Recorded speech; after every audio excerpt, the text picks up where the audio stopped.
నేను దానికి సమాధానం చెప్పాను సార్, స్ట్రేట్ సమాధానం చెప్పానండి సార్. మళ్ళీ అటు ఇటు పోతానండి సార్, ఇక దయచేసి ప్లీజ్.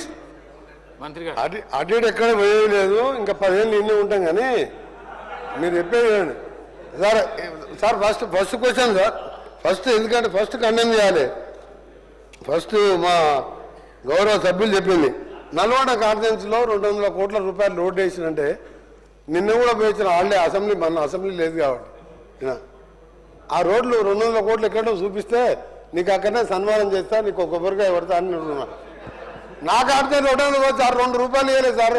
నా మీద కోపంతో హౌస్లోకి వెళ్ళి నన్ను డిస్క్వాలిఫై చేసి నువ్వు గట్టి కడితే ఇల్లు కడతలేవంటే నన్ను ఎంత కూర్చున్నా సంపత్ కుమార్ని ఇద్దరిని తీసుకుపోతే మీ హైకోర్టు సుప్రీంకోర్టులో తీసేది సార్.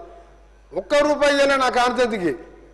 అప్పుడు కిరణ్ కుమార్ రెడ్డి ఏమన్నాడో తెలంగాణకు రూపాయి ఇవ్వనన్నట్టు కోమటిరెడ్డి వెంకరెడ్డి తెలంగాణ కొట్టాడు కాబట్టి 1 పైసా ఇవ్వాలన్నాడు.